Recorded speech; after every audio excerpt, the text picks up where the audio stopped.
And here's the producer of the Recovery Alley Show, Marcelo aka Wolverine Perez.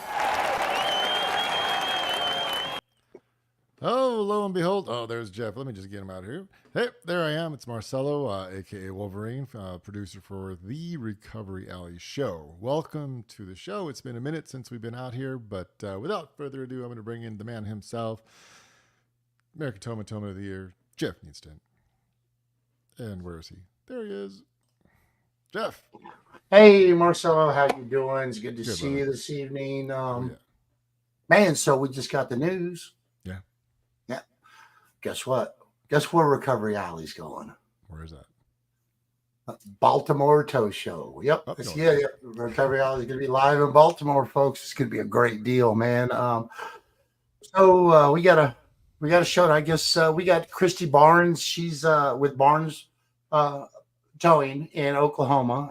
Also, she is legislative chair for the Oklahoma Record Owners Association, and we. I think Julia's having a little technical difficulty, but we're going to have Julia Jarnigan. She's a lobbyist for the Oklahoma Record Owners. She's a great girl. I got a chance to meet her when I was down there helping out with the move over law. Really cool to be able to cross state lines and stuff and try to help out another association. People need to understand how important the associations are. So, but have we got Julia yet? Is she back in? We got her. She's in the So room. hey, let's bring the ladies on and let's get this thing going. All right, I'm out of here. Y'all have a great show. Christy, Julia, how you doing? It's good to see you again, Julia. Yeah, doing good. I know. Good to see you. Excited to catch up. Yeah, man, I tell you what, there's crazy stuff going on in the industry, man, and I'm completely offended by some of it because this predatory towing thing is getting out of control. But we're gonna dig into that a little bit later. Again, we've got Julia Jarnigan. She's with Creative Capital Strategies. She's a lobbyist. She's a very good lobbyist. I had a chance again to meet her and work with her a little bit when I was in Oklahoma last October. So you've been doing this stuff for about 10 years. Yep. You roll with it, but you remind me a lot of our lobbyists, man. And I hope there comes a time when I can pair you two up for something, because I think it's like an unstoppable force, man. It's really, really cool. So married, got a kid, right? How many? You got just one? Just one. Yep. And I tell you what, I really laughed on what I lovingly call our funny farm. Now, let me tell you something. You know that island of misfit presence? Oh yeah. Okay. Everything at my house is special ed, special needs. The horses, the dogs, the cat. I mean, it doesn't matter. The freaking hummingbirds, they want special water, not what regular hummingbirds want. So I understand the funny farm, believe me. And then also, Christy, we talked a little bit about before the show. I'm married into the towing business, and you're still married. So this tells me one thing, that I'm here with an extremely strong woman. Got to be a strong woman, not to mention to be able to jump in and help out, get into a wrecker when you're needed. There's a lot of females out there that are operating trucks that do a hell of a job. I mean, heavy duty, light duty, doesn't matter. There's some solid women out there doing this job, and I commend all y'all for taking on a man's world and making it. So you said, I think we were talking your husband's family had the company over 70 years in business. Is that not something to talk about?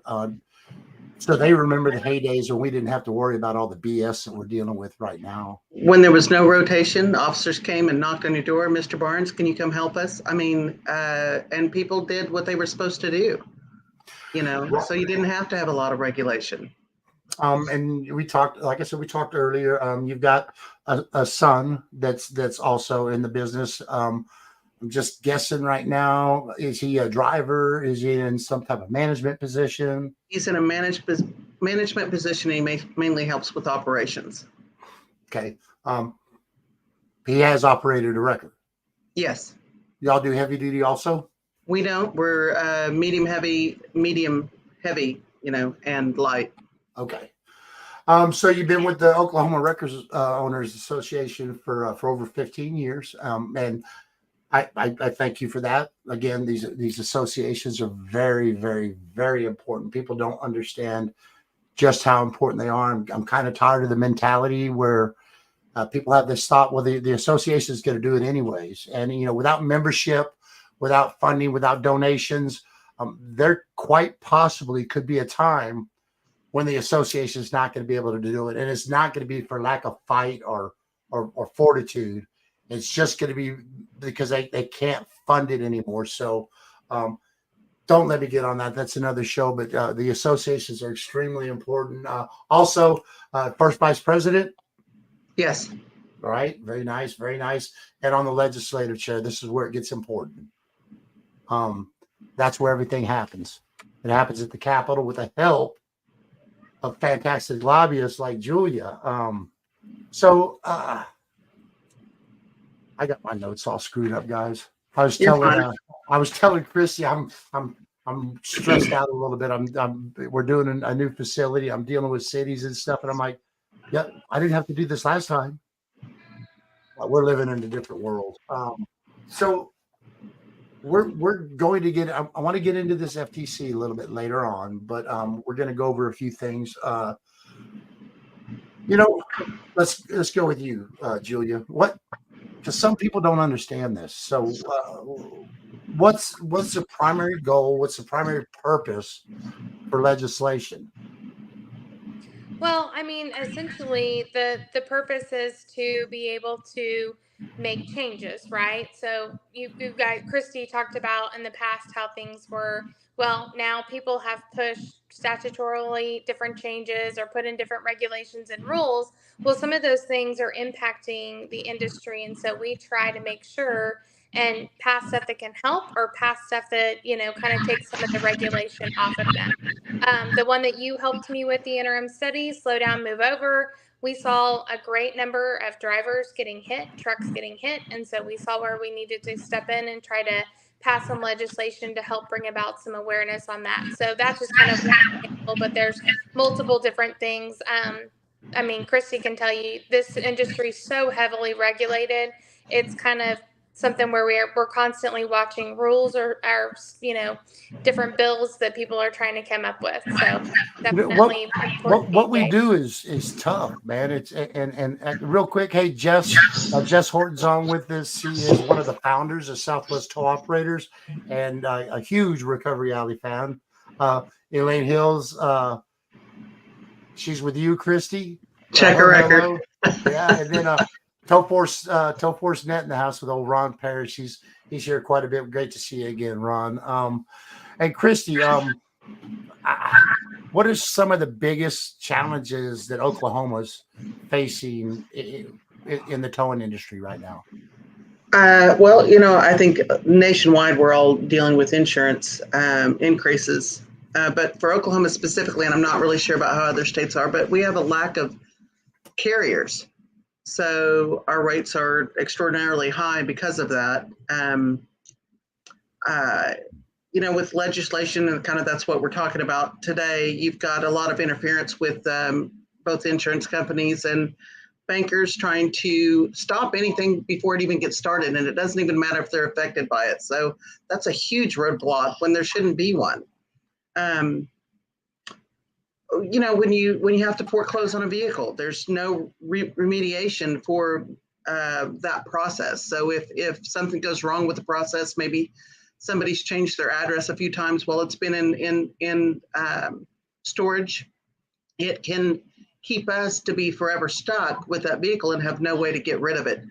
So you just said something real quick. In Texas, I don't know how it is in Oklahoma. In Texas, we only have to have proof of mailing the letter. As long as our Twix comes out and we send that letter to everybody on that Twix, and you see it also with these ACE title or title loan places that have 3 liens on it just to make the process difficult, or some places that don't even put that, they don't even record a lien until they need to perfect it because they've defaulted, so they're not on the note. That's right. And so we see it all the time, and then here it is, it comes to auction. My girls are running the 28s again and stuff, and it's like, oh yeah, we got a new lien holder. I don't care, we get to sell the car. We get to sell the car. We have to start over. So we have to start the whole process over.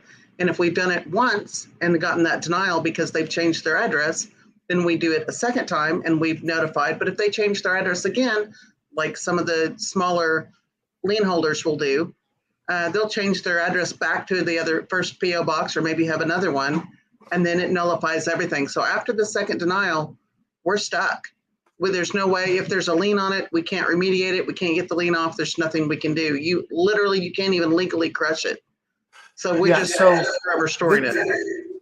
My vision, and I talked a little bit with Julia about this when I was up there, is we, as associations and as state associations across the United States, Oklahoma being a neighbor of ours, we need to start working together to mirror legislation. So it's like, I see you there, Quinn. We're going to be talking about the FTC stuff here in a little bit.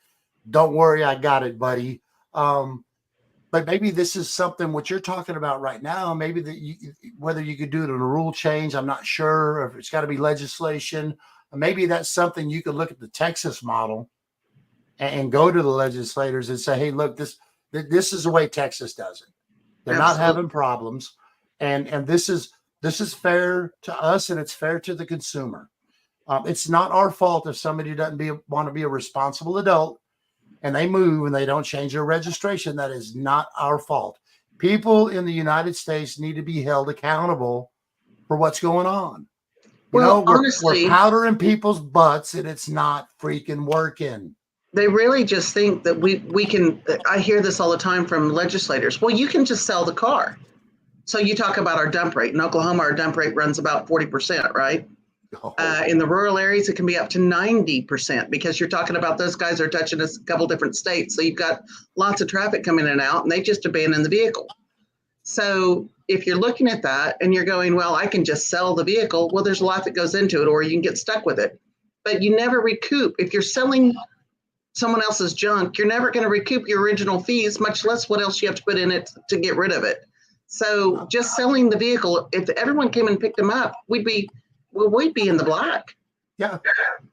So Utah Professional Towing Alliance, I don't know if you can see the question, Christy. In Utah, after 60 days, a tax commission will issue a title that voids all other liens and titles.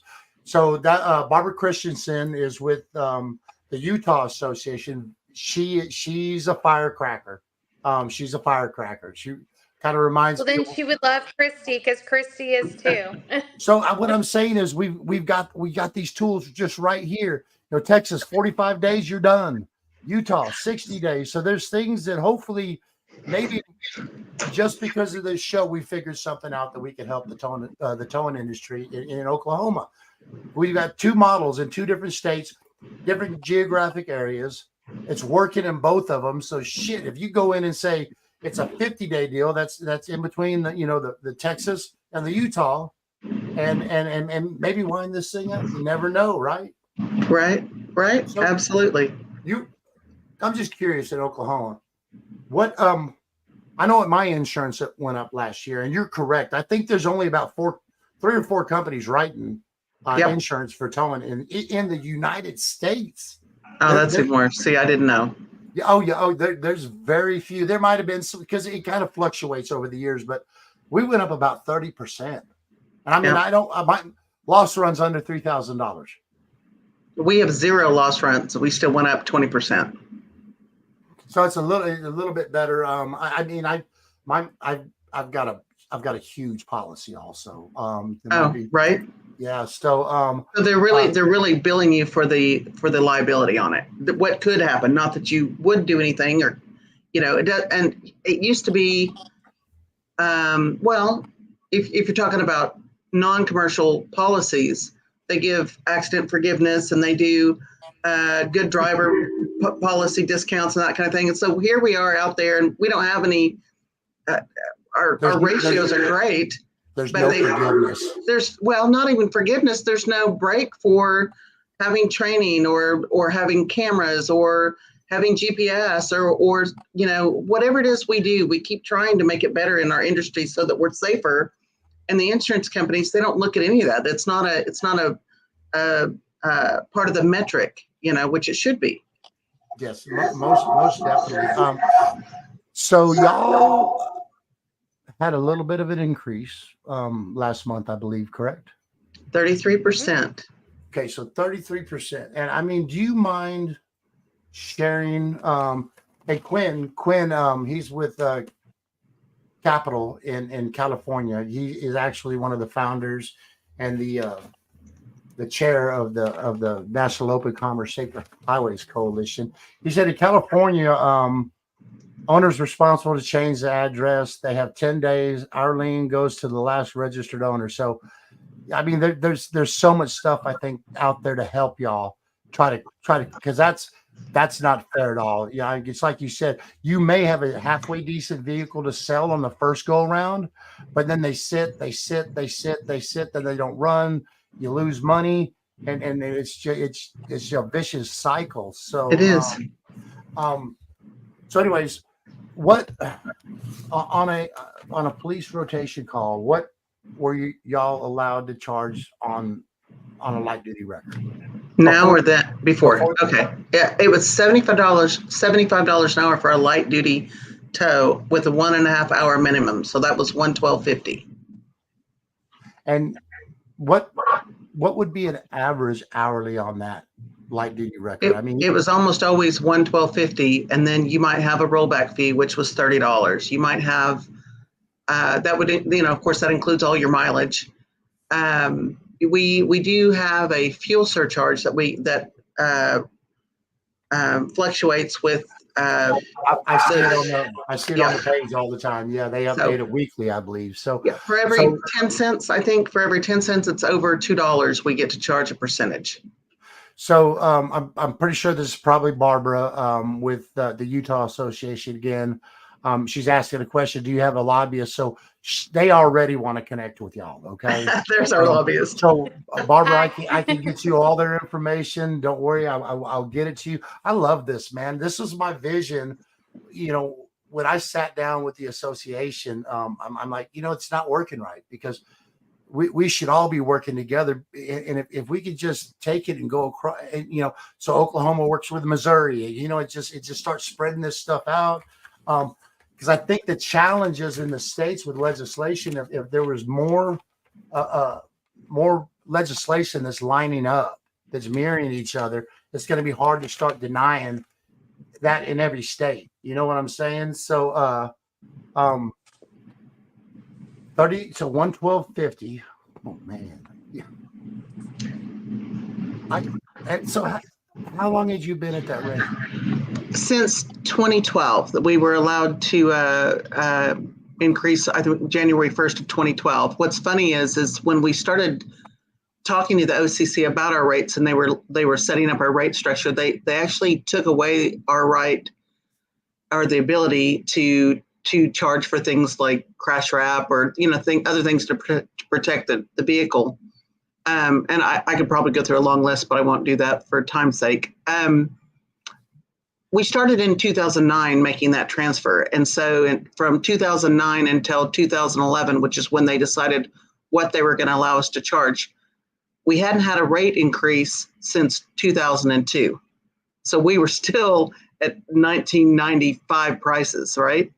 So, because you know how that works. Then we go 2012, we get a little bump. We got a 25% bump in 2012. Now we're at a 33% bump, and you can see by our prices. I think our now hour and a half for a light duty tow is just under $150. So it's like $149 and some ridiculous change because it's exactly 33% of $112. So Oklahoma and Louisiana is dealing with the same deal when it comes to rates. Because no chance for a CPI adjustment biannually, anything like that? So the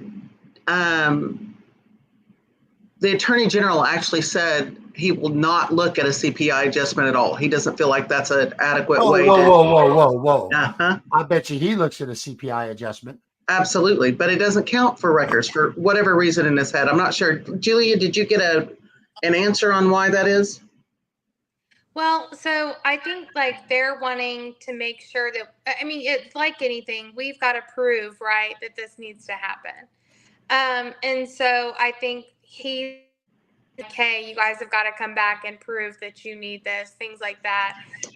And we're kind of, the problem with where we're at is at the Corporation Commission. So we're getting lumped in like the utility companies, but we're very different from the utility companies, you know? And so that's something I know Christy and others are more interested in is why are we over here at an agency regulating oil and gas and utilities when we should probably have kind of our own commission instead? Yeah. Wow. This is really starting to blow my mind, just the way it's structured in Oklahoma. And again, there's people on this show right now. Their wheels are already spinning. So I mean, we might need to get you with some people and sit down and because that's not right. I mean, so the towing industry in Oklahoma, like it is across the United States, it is an essential business. I did a video one time on, what would happen if there wasn't any tow trucks, after an hour, it's having a hard time getting around town. After 2 hours, we're starting to have some really serious traffic jams. You get into 8 hours, EMS can't get around. Emergency services can't get around. There's people dying in the back of ambulances because they can't get them to a hospital. So everybody wants us when they're broke down at 3 o'clock in the morning, or their daughter's out on the road in in Oklahoma. It's going to be a driving snowstorm. And they can't help their daughter. So who are they going to call? So here's what we're looking at. Unless they're calling us and they need us, we're predatory, right?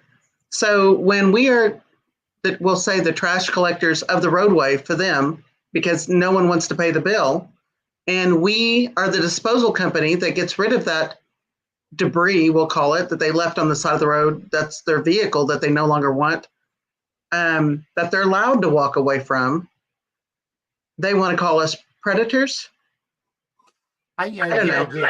We're acting on behalf of the state. We're actually an emergency service, and we're acting in an emergent situation. So we are responding in a more than reasonable time. We're keeping someone up in the middle of the night to go run a call at the behest of the state to clear the state road so that people can get to work in the morning. So let's look at this.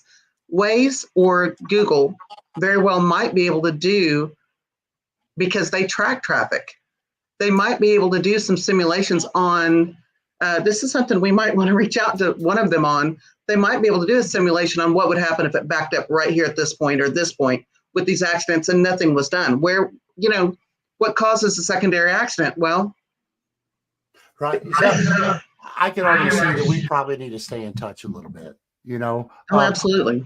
Real quick, I need to do some house cleaning, man. So Southwest Tow Operators has started Southwest Tow Operators digital marketing division. We've got a couple of new customers that are taking advantage of the services and stuff, and we hope to have some little clips and maybe some reviews out there from these people that we're doing some work for. But real quick, I want to take us and run a little spin on Southwest Tow Operators digital marketing. Folks, it's Geoff with Southwest Tow Operators. We got some exciting news coming up. Stay tuned. Be looking at the Facebook page on all the great stuff coming up. Southwest Tow Operators digital marketing division is coming. This is going to be great for your Google My Business. If you lose it, to get it recovered. If you want to set it up correctly, there's going to be all kinds of great services. And remember, this is by the towers for the towers. Nobody can do it better than a tower when it comes to your marketing. So stay tuned for the launch of Southwest Tow Operators Digital Marketing Division. You don't want to miss this, folks. It's going to be great. And if you're a Southwest Tow Operators executive membership or a premier membership, The recovery of your Google My Business page is free. And if you want us to check it out and make sure everything's set up correctly so Google doesn't get you, that's going to be free too. Again, that's free to executive members and premier members with Southwest Tow Operators. Just another reason to be a member with Southwest Tow Operators.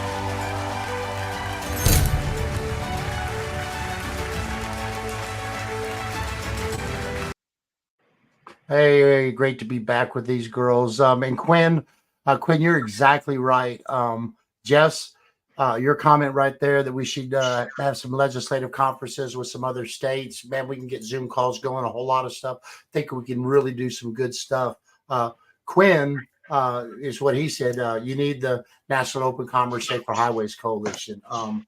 You know what? I don't care what anybody says out there, but the National Open Commerce Safer Highways Coalition is a new association for the towers in the United States. I'd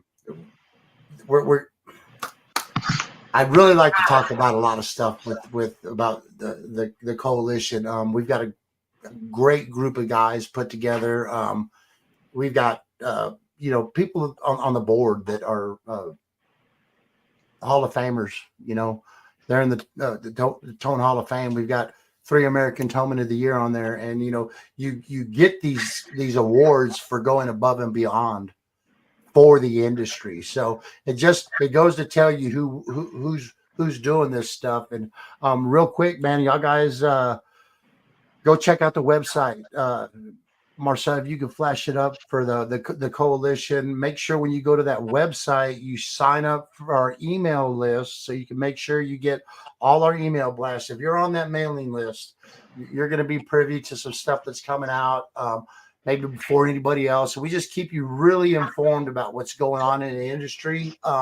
We've got a 5-alarm fire with this FTC thing going on right now. And man, we're fixing to go on offense.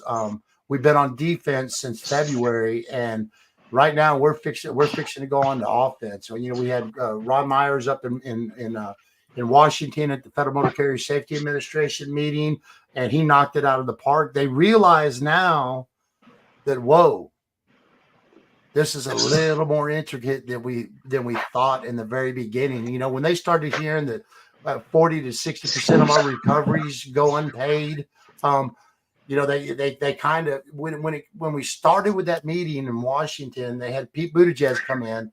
You can only imagine their narrative was written, and the truckers were good, towers are bad. Truckers are good, towers are bad. Yep. But I think we may have flipped the narrative a little bit. I was honored to be able to present. I was at the show in Texas, but I got to virtually present also.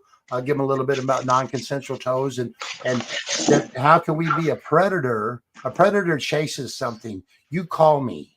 That's right. You call me to clear your highway so those trucks can run down the road and get those groceries to the grocery store and, get your Starbucks coffee so you can go get your little double frappuccino, cappuccino, macchiato, so you're not getting your coffee unless we're out there working because the trucks aren't going to get through. So, but anyways, Christy, y'all go to the website, sign up for the email list. You can donate right there.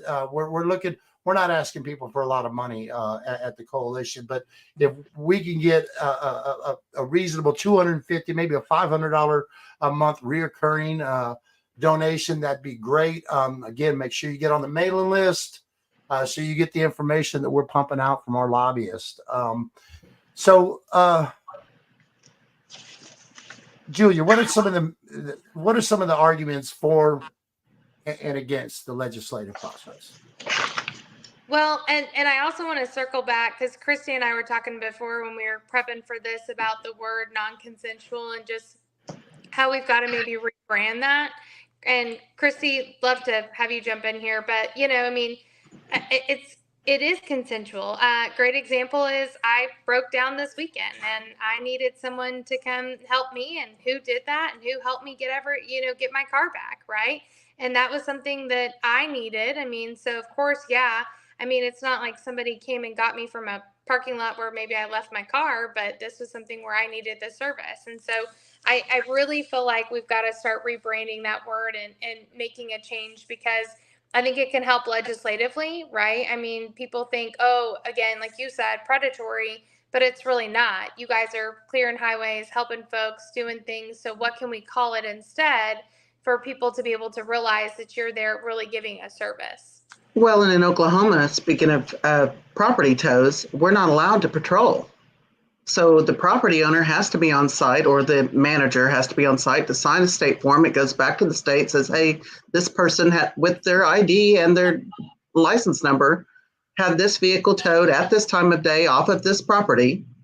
And if there's something fishy going on, that's not between us, it's between the owner of the vehicle and that property owner. So again, we're facilitating other entities to keep property and roadways clear. We're not going out there looking for stuff to do. How are we predatory? Exactly. It's like I said, if the fox is chasing the rabbit, the fox is a predator, It's consensual at some point. We're getting consent from the PD. We're getting consent from the property owner. All the way around, we're not doing anything that someone isn't asking us or initiating the service. So, Julia, is the angle when we talk about this with what Chrissy just said, because we're called by state patrol, local law enforcement, county law enforcement. So is that the angle you're taking, is because in an emergency situation to clear a highway, law enforcement needs to call a competent record service to clear the accident. So we are consensually towing that for the state, for the county, for the municipality. Is that the angle? I think so. And that's something that Christy and I have been talking about too. And I think, other members of our association is just how do we rebrand that? I mean, for us, we have term limits, right? And so we've got to educating lawmakers about different things. And when they finally understand it, I feel like they kind of, go out the door. But it's doing it something that's simple and easy. And I think just changing some of the verbiage can make a big difference out there. That I tell you what, term limits, it's a double-edged sword. Sometimes it works for you, but I know what you're saying, man, because you start getting a relationship with one of these legislators that really understands what you're doing after you've taken them through everything, and then it's like, oh, so now you're just going back to doing what you used to do. It sucks. It really does. You're pretty good with legislation. I can already tell this, Christy. What are the challenges that you faced with the legislative process, Christy? I think what Christy would probably say is just essentially trying to combat some of this other special interest. Great example. I'm in last session. We had insurance groups, right, that were frustrated and kind of a big problem. Well, we were fighting up against them and having issues. So I think it's sometimes just some of those big other interest groups is what we come up against. But Christy, I'll let you talk too on that one. Oh, I think you're on mute. Sorry about that. Yeah, no, well, we had a, towing stuff going on. Wow, towing stuff? Towing stuff. It's like they say, I tell everybody, it's everything towing. All the time. Okay, I'm sorry. You'll have to refresh me. I apologize for getting distracted. Talking about the challenges you face with the legislative process. Oh, well, like we talked about earlier, it just seems like whatever process we're trying to get through. Okay, the whole thing is if you got enough people calling. If you got enough people calling their legislators, stuff gets done. Doesn't matter what the legislator thinks or what they don't think. If their constituents are calling them and bothering them about what their needs are, what people in their communities' needs are, they're going to take care of it. So what we actually need to help offset some of those barriers is we need involvement. So you talked about membership involvement. Well, yeah, and joining your membership. Well, that's good too. But we really need the voices of those people, whether they join the OWA, which we'd love to have them. You get more ideas, more people, more ideas, more momentum. But more than that, we need their voices. We need them to tell their legislator what their needs are in their communities. And everyone wants the roads clear. That's what we do. If I think to put it succinctly, we have lost I believe, 200 record companies in the last 5 years. Companies. 200 record companies. That's a lot. That's families, that's kids, that's a big hit, and I correct me if I'm wrong, but I think one of the problems with legislators is they don't understand completely what we do. I think is one of the big problems. So it's our job to educate them the best we can. And to what you said, Christy, you're exactly right. Time is valuable also. So if you can get those people that are going to show up at the Capitol, maybe they don't want to testify, but vote. Yep. But I tell you what, it doesn't take long. They don't give you much time. You get about 2 minutes in Texas. So, I mean, if you can carry on a conversation with a tree, you can testify. I think that you guys, though, have your legislative sessions every other year. Oh man, I was. You know what? That's not even fair what you just said. Is that not right? No, you're exactly right. I told Julia, I said, I wish we had that little mini session because there could be a little cleanup, something easy, that when I found that out, I was blown away. So you got a full session. How long? I know it's not that long. How long is a mini session? Well, so essentially we've got, that was special session, which has been pretty regular, but our normal sessions from February to May, we just have a governor that's thoroughly enjoyed calling them back in quite often. Nice. Yeah. Believe me, I went to my lobbyist and I said, well, can you get with the governor's office? For what, Geoff? I said, we need a special session. No, not on this one. I'm going to get it one day. I'm going to get it, Julia, have you looked, I don't want to put you on the spot. Have you looked much at that FTC rule? No, I haven't. But I do think that there's a couple other federal rules that I'm sure impacting you on the overtime laws for DOL, things like that. I think are just some big impacts. But no, I haven't seen that one specifically. Maybe I'll tell you what. I'll tomorrow, or I'm gonna email you some stuff just when you have a chance. I think you ought to look it over because it's coming to a state near you no matter what. Whether we get carved out of the rules somehow, if it doesn't apply, but I think the rule's coming. It's coming. I think it's slowed down a little bit. We were really expecting by July for that rule to be in place already. And, they thought about this because they didn't do it legislatively. They did a rule change, and Jess is getting on me. So it's going to affect us all. And as soon as predatory towing, that term has been out there for a long time. All right. It was usually looking at generated more towards the PPI tows, the private property impounds. That's who they were calling predators. But now they're coming after me. I'm a recovery guy. I'm the guy out there on the highway clearing the roads. And again, I'm going to say it again. I take great offense to somebody calling me a predator. My books are open anytime. I've never had a complaint filed. But I know we got bad actors out there. I'm sure you got bad actors in Oklahoma.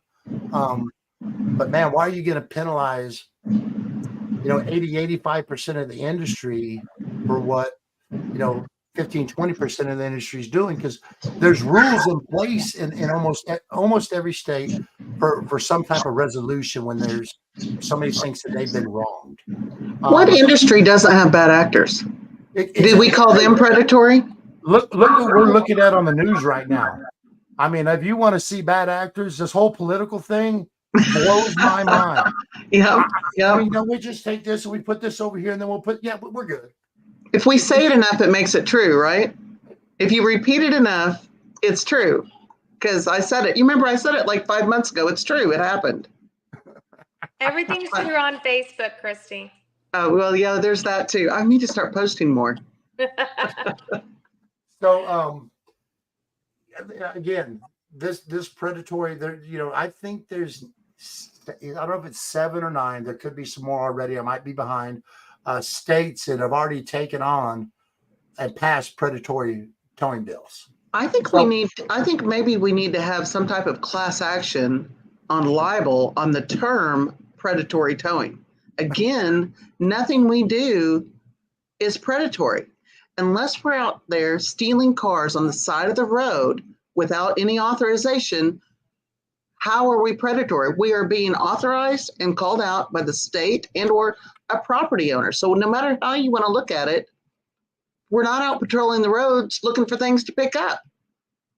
It's like you said, you get that phone call at 2:00 in the morning to go clear a road. I tell you what, I love what I do, but I would still much rather be in bed. I'm going to tell you that right now. Yeah, I hear the voices in both my husband and any of the drivers when I call them at 2 a.m. And I probably sound like a frog as well.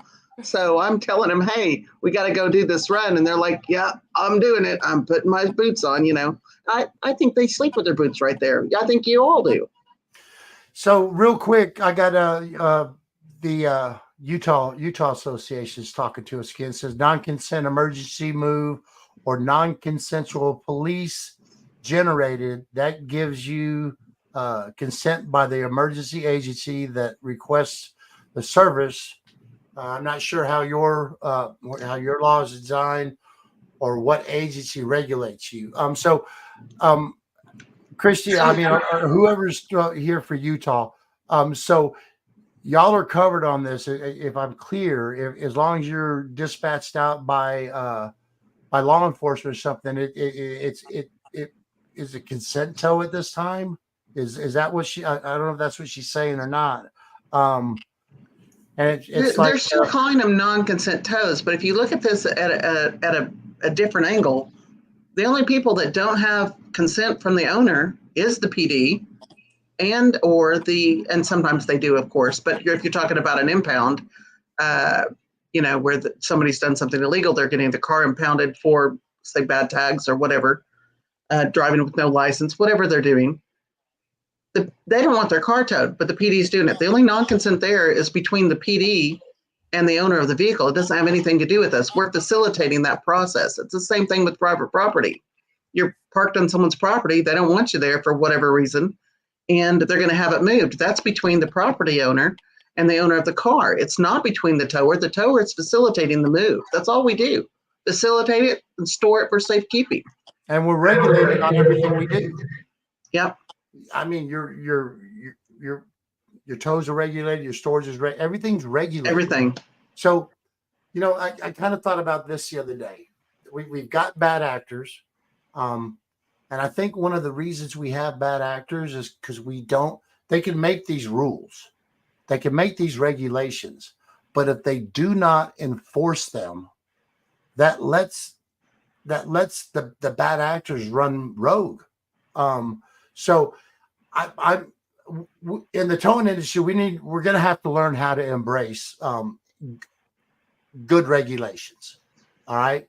I think anybody could be for a good regulation for safety and stuff like that. But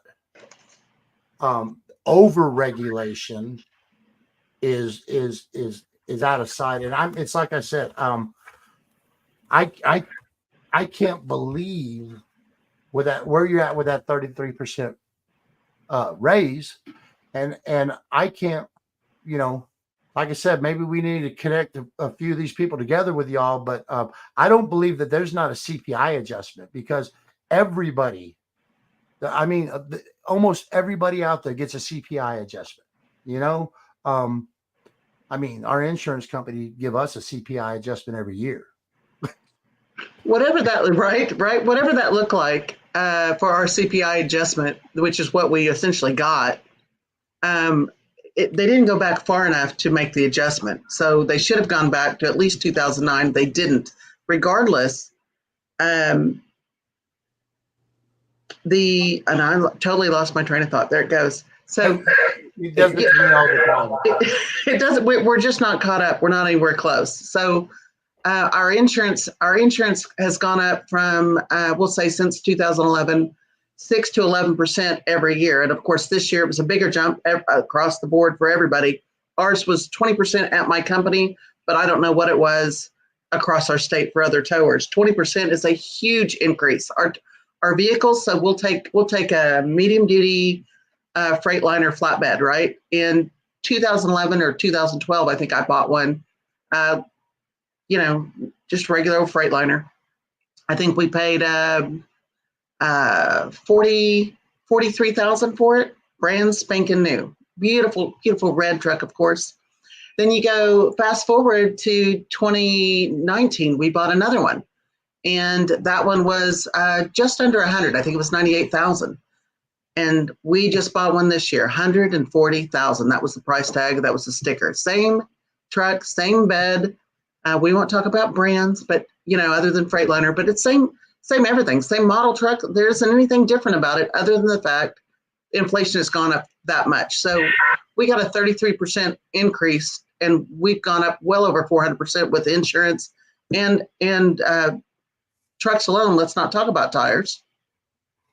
Right? No doubt. I mean, so I opened my business in 2001. My first flatbed that I bought was $62,000.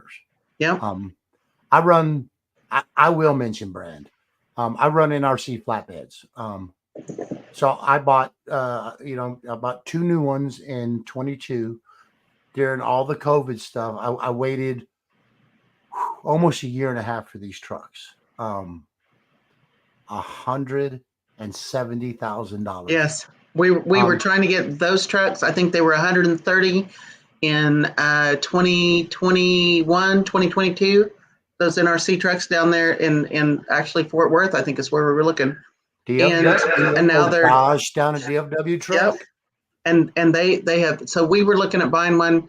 You must have bought the one we were trying to get because they wouldn't give us a call back. But whatever, and we won't name names or anything, but it was about to touch back on what you were talking about with working with our authorities, regulating authorities. We do want to embrace regulation when it's reasonable.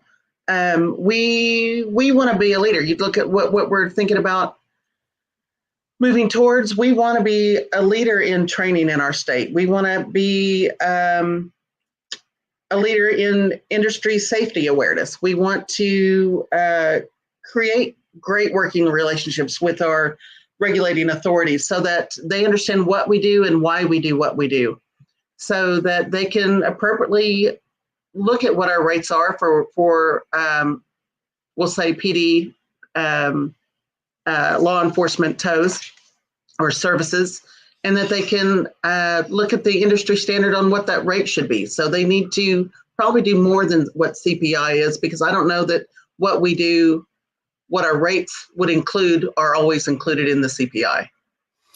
Yeah, we've got a Rain Man in our association. We need one of those that knows the numbers. And Jess Horton we were talking about CPI adjustments, and Jess Horton, it's got a comment right here. Again, he's one of the founders of Southwest Tow Operators. We're still fighting the storage price in Texas. We did get an adjustment, but we've showed where TDLR was wrong. Now they just need to implement it. But we know how state agencies are. So they caught us up, but I think we still need like 15 years. Because they didn't do anything with the storage prices for almost 20 years. Well, the CPI doesn't have anything to do with what the cost of rents are. I mean, it doesn't really include that when you talk about commercial rents, right? So whether it's rental of the space that you're on or rental of the property you're using. So they don't usually include that. At least I don't believe they did with ours, because ours went across the board 33%. And I know that rent's gone up just since COVID way more than 33%. We had talked about maybe. So you look at population, okay? So in a city that's got 120,000 people, it's going to be different than a city that's only got 40,000 people. So in that city where you've got 120,000 people, you should be able to charge a little bit more. Absolutely. Your costs are more. I mean, and again, it's like I said a little earlier. I think it's up to us, the towers, the associations, to explain to the legislators what we do, how we do it, and the little pitfalls that we have trying to do it. I know. I talked to several people this year that made the hard decision to go on and shut down insurance prices. Yeah. They needed new trucks, but they couldn't eat that elephant right then. It's just they were already operating in the red. A lot of these companies, how do I say this? I'm not trying to be rude. They may not have been structured correctly during COVID. Man, it really hurt a lot of people. So, we got a long ways to go in this thing. And without the state associations, and I know we've got, in Texas, we've got 2 associations. Florida's got 2 associations. Ohio's got 2 associations. Look, man, I don't care what association you're a member of. I don't care what association you're going to help, but become involved in your state's towing association. They are the ones, along with great minds like Julia, that know the ins and outs down at the Capitol. They can get you to where you need to be. Again, I said it earlier. There's going to come a time that the mentality in the towing industry is we can't stick our head in the sand anymore. The federal government's coming for you. They're not here to help. And you've got to become involved, because I know what you do, Christy. I know how much time it takes being in one of these associations, especially. Thank God I'm just a board member, and I'm just on the legislative committee. I'm not the legislative chair. I'm not the first vice president. I'm a soldier. That's what I am. I'm just a soldier. That's what I consider myself as well. We all have to stick together and get the work done. I mean, it's not one person, it's all of us. I mean, like I said, I'm a soldier with a real big mouth. That's all I really am, So, I think we went over some good stuff here. I'll send out an email. I'm going to try to do it tomorrow. I might do it right now just so I don't forget. But I'm just going to loop a couple of people into an email. So y'all guys got some context. I'm going to tell you what, Barbara's a firecracker. She, I think putting some people together here could really, not only on state levels. I mean, there's stuff that, there's federal stuff we can look at too, but I love putting people together with the passion that you have and the knowledge that you have to fight these things. Look, here it is. Here it is. Barbara's amazing. Christy's a powerhouse. Yeah, we need to put these guys together. Hey girls, I appreciate y'all coming on the show and talking a little bit about what's going on in Oklahoma. Pet the dog for me, Christy. Just upset because I'm not in the room. So I appreciate y'all coming on. Maybe I see some more changes or something going on in Oklahoma. If there's something going on and you want to talk about it, man, you just feel free to reach out to me at any time. And if you need anything in Oklahoma, Julia, I'll always come to Oklahoma if y'all need me. Yeah, thank you for that. So y'all have a great evening. Be safe out there on the highways. Y'all remember the National Open Commerce Safer Highways Coalition. Check out the website. There's a real easy donate button up there. A lot of stuff going on with the coalition. Get involved so you can get the information. Everybody remember, we'll see you again on Recovery Alley. Thank you, guys. Thanks.